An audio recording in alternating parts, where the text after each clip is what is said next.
তোমাদের জন্য আজকে একটা বিশেষ খুবই গুরুত্বপূর্ণ ভিডিও নিয়ে চলে এসেছি, যেটা তোমরা থাম্বনেলে দেখতে পেয়েছো। এসএসসি জিডিতে তোমরা যদি জিকের মতো একটা সাবজেক্টে, সবাই তো জিকেকে খুব ভয় পায়, আর এসএসসি দারুণ দুর্দান্ত কোশ্চেন করে এসএসসি আমাদের জিকের। তো এই জিকেগুলো কিন্তু এসএসসি দিয়ে স্পেসিফিক কিছু কিছু জায়গা আছে, যে সব জায়গাগুলো থেকে তোমাদের কিন্তু প্রশ্ন দেয়। তো সেই সব জায়গাগুলো, সেই সব ইম্পর্টেন্ট টপিকগুলো নিয়ে কিন্তু আমি আজকে আলোচনা করব। বেশি না, কয়েকটা টপিক পড়েই তোমরা 10 থেকে 12খানা জিকে কোশ্চেন কিন্তু পেয়ে যাবে।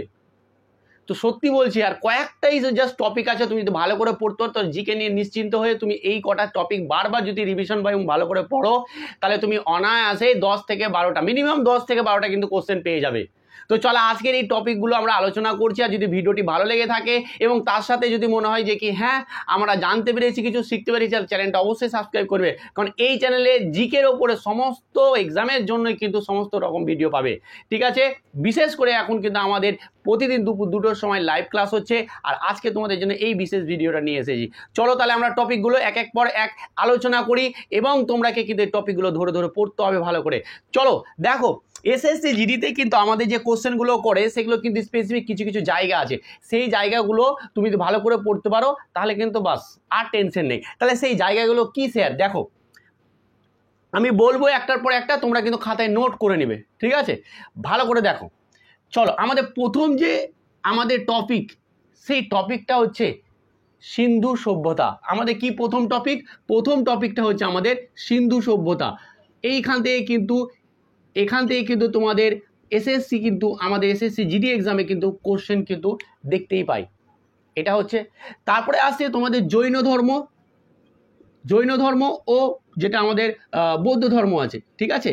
এখান থেকেও কিন্তু আমাদের প্রচুর প্রশ্ন আসে, জৈন ও বৌদ্ধ ধর্ম।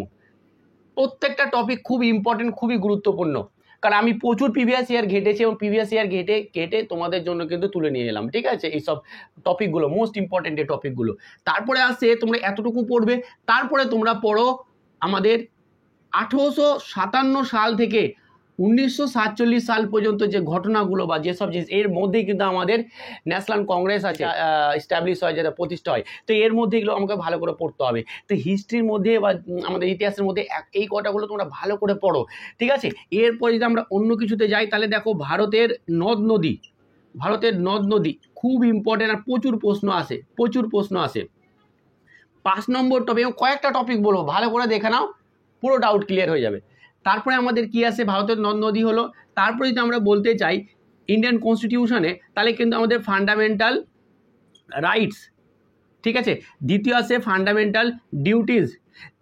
তারপরে আছে 7 নম্বর আমাদের এমার্জেন্সি। খুব কোশ্চেন কিন্তু এখান থেকে আসছে, ঠিক আছে? এমার্জেন্সি আমরা কতগুলো টপিক বলে ফেললাম, 7খানা টপিক বলে ফেললাম, আর প্রত্যেকটা ইম্পর্টেন্ট কিন্তু আমাদের এই টপিকগুলো। চলো এরপরে দেখো, আমাদের যদি আমরা ইকোনমিক্সে যাই, তাহলে আমাদের 5 ইয়ার প্ল্যান এটা কিন্তু ভালো করে পড়বে, যেটা পঞ্চবার্ষিকী, এটা কিন্তু খুব খুব ইম্পর্টেন্ট। তারপরে ইকোনমিক্সের মধ্যে আর একটা পার্ট আছে যেটা ইম্পর্টেন্ট, সেটা হচ্ছে ব্যাংকিং সিস্টেম। ব্যাংকিংটা একটুখানি পড়ে নিবে, ঠিক আছে? কারণ এখান থেকে কিন্তু প্রশ্ন আসে, যে কটাই প্রশ্ন আসে আমি দেখেছি ইকোনমিক্সের, এইখান থেকে কিন্তু এই দুটো পার্ট থেকেই ম্যাক্সিমাম টাইম কিন্তু কোশ্চেন দেয়। আমরা কিন্তু 9টা টপিক বলে ফেললাম। টপিক বলবো, কিসের টপিক বলবো? সায়েন্সের। দেখো বারবার বলছি, যারা জিকে নিয়ে, যে কোনো এক্সামের জন্য জিকে নিয়ে সমস্যার মধ্যে আছো, আমি বলছি তোমরা কিন্তু এই চ্যানেলটা সাবস্ক্রাইব করে নাও। এই চ্যানেলে প্রতিনিয়ত তোমাদের কিন্তু জিকে ক্লাস করানো হবে। আজকেও দুপুর 2টোর সময় তোমাদের জন্য জিকে লাইভ ক্লাস করানো হবে। তো অবশ্যই চ্যানেলটা কিন্তু সাবস্ক্রাইব করে নাও, এবং ভালো লাগলে চ্যানেলটা কি করবে, ভিডিওটাও তার সাথে চ্যানেলটাকে কি করবে, তোমরা শেয়ার করে দাও বন্ধুদের মাধ্যমে, ঠিক আছে? তো কারণ এই চ্যানেলটাই হচ্ছে যে কি তোমাদের জিকেতে কোনো রকম মানে সমস্যায় আমি চেষ্টা করব যে এমনভাবে, আজকেও যে কোশ্চেনগুলো নেবো সবকটাই প্রিভিয়াস ইয়ার কোশ্চেন কিন্তু, তো খুব ভালো ভালো কোশ্চেন নিয়ে আসছি। কালকেও করেছি আমি ভিডিও তোমাদের লাইভ ক্লাস। তো প্রতিনিয়ত লাইভ ক্লাস পাওয়ার জন্য চ্যানেলটা অবশ্যই সাবস্ক্রাইব করে নাও। চলো এরপরে আসে আমাদের 10 নম্বর পার্ট। 10 নম্বর পার্টে কি আছে, যে আমাদের যেটা আমরা যদি যাই একটু সায়েন্সে, তাহলে ভৌত রাশি, এই যে এখান থেকে প্রচুর প্রশ্ন আছে। যেমন ভৌত রাশি বলতে এই স্কেলার রাশি নাকি ভেক্টর রাশি, এই যে রাশিগুলো যেগুলো দেয় প্রশ্ন কিন্তু আসে, আর এখান থেকে কিন্তু প্রশ্ন তোমাদের করছে, ঠিক আছে? তারপরে যদি আমরা চলে যাই যে কি পিরিয়ডিক টেবিল, এই পিরিয়ডিক টেবিলটাও কিন্তু আমাদের খুব ইম্পর্টেন্ট, পিরিয়ডিক টেবিলটাও কিন্তু খুব ইম্পর্টেন্ট, যেটা হচ্ছে আমাদের পর্যায় সারণী। এখান থেকে কিন্তু প্রচুর প্রচুর প্রশ্ন আসে, প্রচুর। ঠিক আছে, দেখো খুব খুঁজে খুঁজে আমি বের করেছি, খুবই খুঁজে খুঁজে। এরপরে আমাদের 12 নম্বর যেটা আসছে সেটা আসছে যে বল। এইখান থেকে কেন জানি এত প্রশ্ন দেয় আমি বুঝতে পারছি না, বাট খুব ভালো প্রশ্ন আছে। ফোর্স, যেটা হচ্ছে যে কি বল, বলের একক কি। ঠিক আছে, এই ধরনের যে প্রশ্নগুলো সেগুলো কিন্তু দেখো সায়েন্স থেকে এই 3টে চ্যাপ্টারই পড়ো, এনাফ এনাফ। এরপরে যে মোস্ট ইম্পর্টেন্ট যে জায়গাটা এসএসসি জিডি কোশ্চেন করে সেইটাকে আমি রেখেছি 13 নাম্বারে আর 14 নাম্বারে।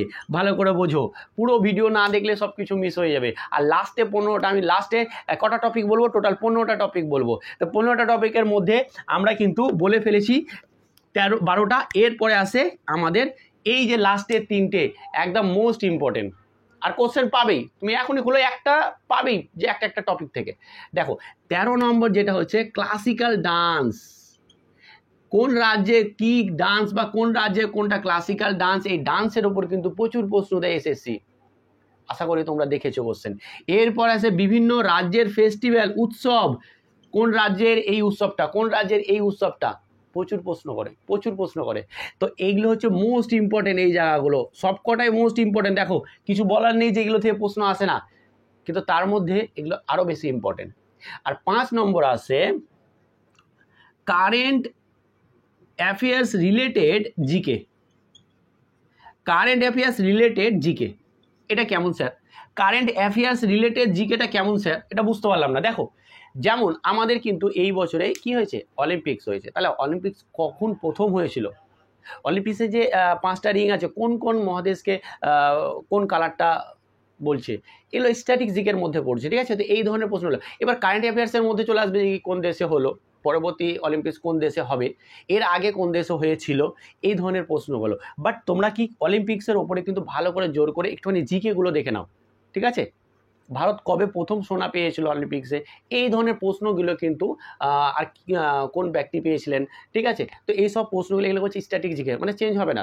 ঠিক আছে, তো এই হচ্ছে আমাদের 15খানা টপিক বললাম। এই 15টা টপিক যদি পড়তে পারো ভালো করে, দেখো এরপর তো কারেন্ট অ্যাফেয়ার্স তুমি যদি পড়ো তাহলে তো আরও 3-4 না আরও 2-3 নাম্বার পেয়ে যাবে। বাট 10 থেকে 12টা কোশ্চেন পাওয়ার জন্য আমি যেটুকুটা বলে দিলাম এইটুকুটা যদি রেগুলার তুমি বারবার রিভিশন দিয়ে ভালো করে পড়াশোনা করো এইটুকুটাই, তাহলে কিন্তু তুমি 10 থেকে 12খানা আরামসে পারবে, আরামসে।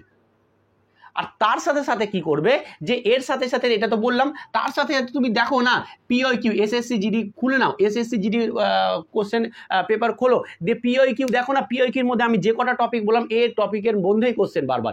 আমি তো মিনিমাম বলছি 10 থেকে 12টা তুমি যদি এইগুলো পড়ে নাও, মিনিমাম বলছি, ইভেন বেশিও হতে পারে, ইভেন বেশিও পেতে পারো তুমি, কিন্তু মিনিমাম আমি এটা বলছি যে এই নাম্বারটা তুমি পাবে।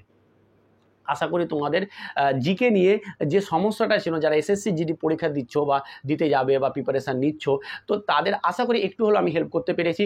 যদি হেল্প করতে পেরেছি তাহলে একটু লাইক করে দিবে, কমেন্ট করে দিবে, এবং তার সাথে সাথে সাবস্ক্রাইব করে নিবে, এবং প্রচুর প্রচুর এই ভিডিওটাকে শেয়ার করে দাও সবার মধ্যে যারা খুব টেনশনে ভুগছে। চলো আজকে এখানেই, ভালো থেকো এবং ভালোভাবে পড়াশোনা করো। Thank you.